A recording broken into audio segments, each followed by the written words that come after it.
నాకు చాలా క్లియర్గా ఏంటంటే మన జంగా రాఘరెడ్డి గారు చెప్పినట్టుగా కంప వినోద్ కుమార్ గారు చెప్పినట్టుగా మన వెంకటరెడ్డి గారు చెప్పినట్టుగా ఈరోజు దాన్ని ఏకమిస్తున్నాం.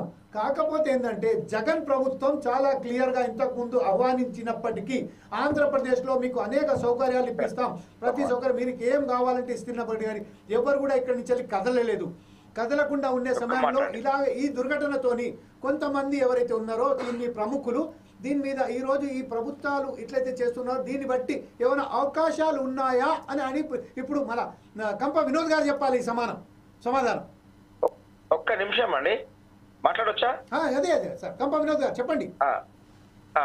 జమీల్ గారు, కోర్టు విచారణ సందర్భంగా వీరు అల్లు అర్జున్ గారి అరెస్ట్ సమయంలో ఆ కోర్టు విచారణ పద్ధతి కూడా ఒక పోలీస్ ని ఎంత అగౌరవపరిచారండి.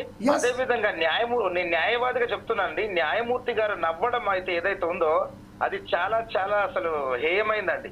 న్యాయమూర్తి గారు ఎంత హుందాగా వ్యవహరించాలండి. నిరంజన్ రెడ్డి గారు పోలీస్ పైన జోకులు వేస్తారండి. పోలీసులు ఎంత కష్టపడుతున్నారండి. అక్కడ ఒక మహిళా ఎస్ఐ గారు కూడా ఎంత ఆవేదన పడుతూ సిపిఆర్ చేసి ఆ పాపను కాపాడిందండి.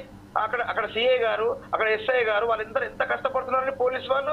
ఈ పోలీసులు కూడా అల్లు అర్జున్ గారిని చూడడానికే ఎక్కువ ఆసక్తి కనబరిచి అప్పర్ బాల్కనీకి వెళ్ళారు అనేది ఎంత హాస్యాస్పదమైనది.